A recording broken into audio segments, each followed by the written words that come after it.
بسم الله الرحمن الرحیم.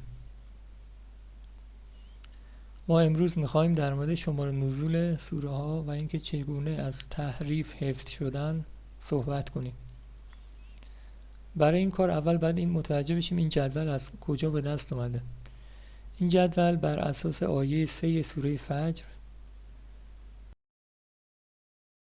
قسم به زوج و فرد، تشکیل شده. این اعداد ما اومدیم سوره ها رو بر اساس اعداد زوج و فردی که دارن تفکیک کردیم. اعدادی که با رنگ سبز مشخص شدن زوجن و اعدادی که با رنگ آبی مشخص شدن فردن.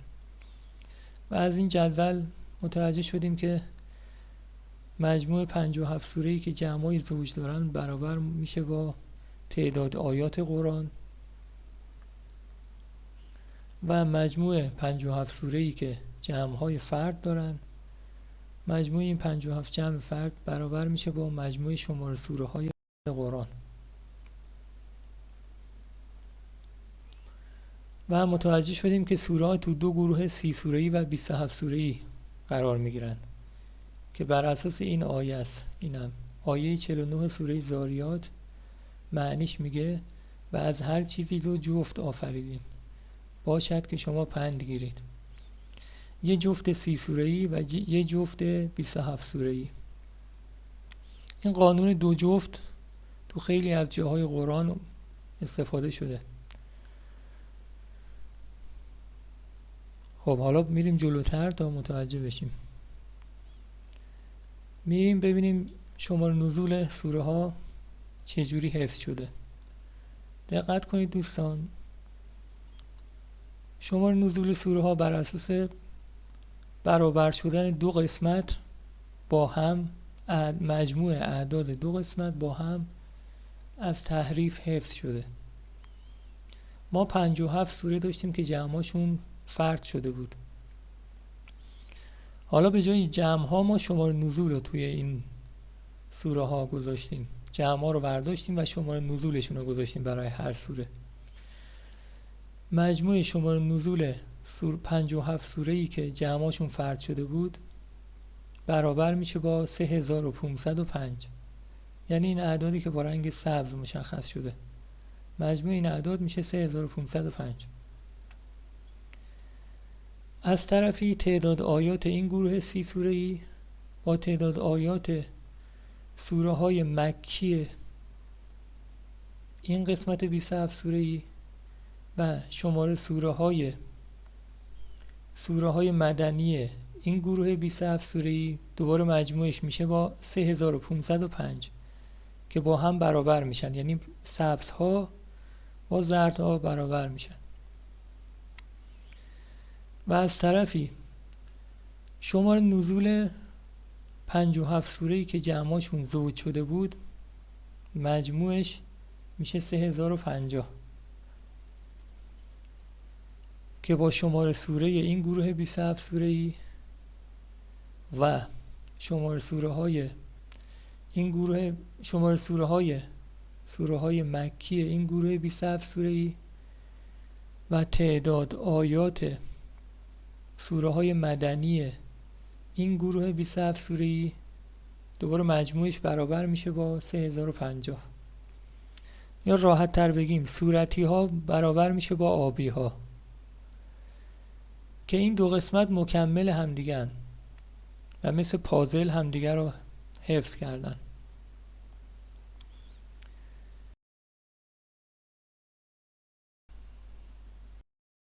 شمار نزول سوره ها به این روش حفظ شده و یه سری از افراد فکر میکنن که آخرین سوره‌ای که به پیامبر نازل شده سوره نصره. یعنی شمار نزول سوره نصر رو باید 114 بذاریم ما، که اگه ما این کارو بکنیم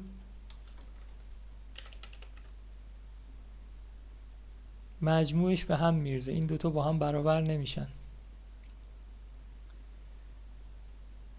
پس شمار نزول سوره نصر 102 و شمار نزول سوره توبه 114.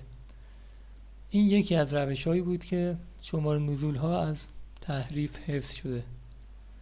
روش دوم که روش جالبتری هم هست اینجاست توی این جدول. روش دوم این روشه: ما تعداد آیات این گروه 30 سوره‌ای رو اگه با شمار سوره های این گروه 27 سوره‌ای جمع کنیم میشه 3360. یعنی این اعداد صورتی رنگ رو با هم جمع کنیم میشه 3360 که برابر میشه با این اعدادی که با رنگ آبی مشخص شده، یعنی شمار نزولی که با رنگ آبی مشخص شده. حالا شمار نزول آبی ها چیا هستن؟ توی هر گروه 30 سوره‌ای و 27 سوره‌ای جدا جداه. مثلا این قسمت 30 سوره‌ای شمار نزول سوره های مکی رو اگه با هم جمع کنیم میشه این آبی ها، مجموعش میشه اینجا.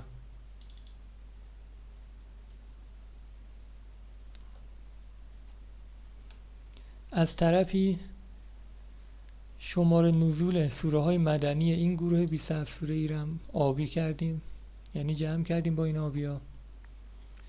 شمار نزول این گروه 27 سوره‌ای رو هم سوره های مکیش رو جمع کردیم که آبی کردیم و شمار نزول این گروه 30 سوره‌ای سوره ها که سوره های مدنیش رو استفاده کردیم. یعنی یکی در میون یکی سوره های مکی و یه بار سوره های مدنی رو جمع کردیم. این اعدادی که این پایین میبینید مجموعه برای به تفکیک سوره های مدنی و مکی انجام دادیم. مثلا آبیا مال اینجا مال شمار نزول مدنی است، اینجا مال مکیه، اینجا مال مدنیه، اینجا مال مکیه. مجموع این اعداد آبی دوباره مساوی شده با 3360 که برابر شد با این صورتی ها. از طرفی برعکسش هم هست. مجموع شمار سوره های این گروه 30 سوره‌ای و تعداد آیات این گروه 27 سوره‌ای میشه 3195 که برعکسش و برعکس اون عمل قبلی رو که انجام بدیم دوباره میشه 3195. یعنی اعداد زرد رنگ که برعکس آبی هاست مجموعش میشه 3195. چیزی که جالبه توی این جدول اینه که تو هر گروه 57 سوره‌ای که ما دو گروه 30 سوره‌ای و 27 سوره‌ای داشتیم، 30 سوره‌ای، 27 سوره‌ای، 27 سوره‌ای و 30 سوره‌ای، تعداد اعداد زرد و آبی 30 تا یا 27 تاست. دقت کنید الان من اینجا میخوام ببینم تعداد زردها توی این دو گروه چند تاه.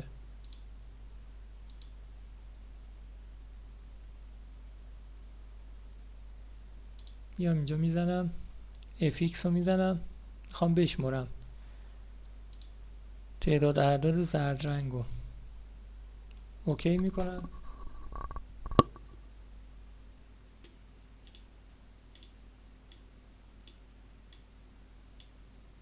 انتخاب میکنم اعدادو و با کلید کنترل بقیه رو انتخاب میکنم.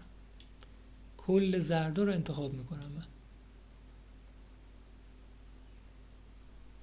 کل زردا تعدادش میشه 30 تا، رنگش هم زرد میکنم.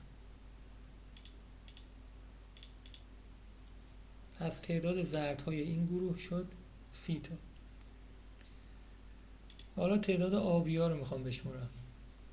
تعداد آبی ها رو میشمرم، کانتو میزنم، کلید کنترل رو پایین نگه میدارم و آبی ها رو انتخاب میکنم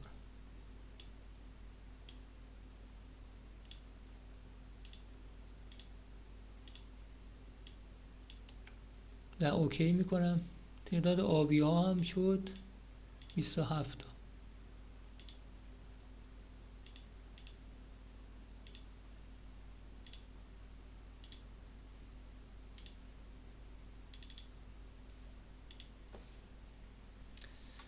حالا توی این گروه میشمریم، آبی ها رو باز میشمریم.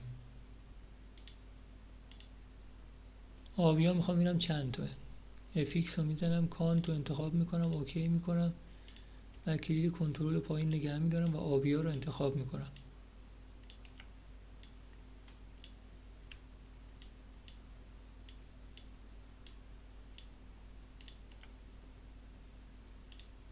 آبی ها اینجا شد 30 تا.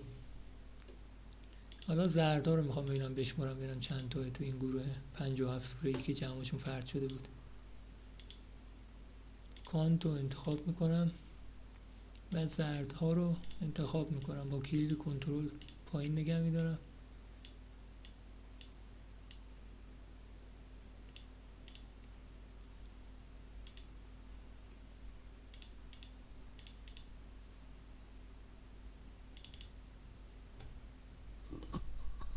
خب الان دیدیم که توی این گروه سمت راست 30 تا از سوره ها شمار نزول ها با رنگ زرد مشخص شده و توی این گروه 57 سوره که جمعای فرد داشتن 27 تاش با رنگ زرد مشخص شده. در نتیجه 57 تا زرد داریم در کل و 57 تا آبی. توی این گروه 57 سوره که جمعاشون زوج شده بودن 27 تا شمار نزول ها با رنگ آبی مشخص شده و توی این گروه 57 سوره که جمعای فرد داشتن 30 تاش با رنگ آبی مشخص شده. پس دوباره نظم خاصی توی این اعداد هست که گروه های 30 و 27 سوره‌ای داشتیم و قانون دو جفت دوباره رعایت شده، یک جفت 30 سوره‌ای و یک جفت 27 سوره‌ای. پس به این روش هم سوره های قرآن از تحریف معصوم موندن و نمیتونید تحریفشون کنید. و شمار نزول سوره نصر هم 102.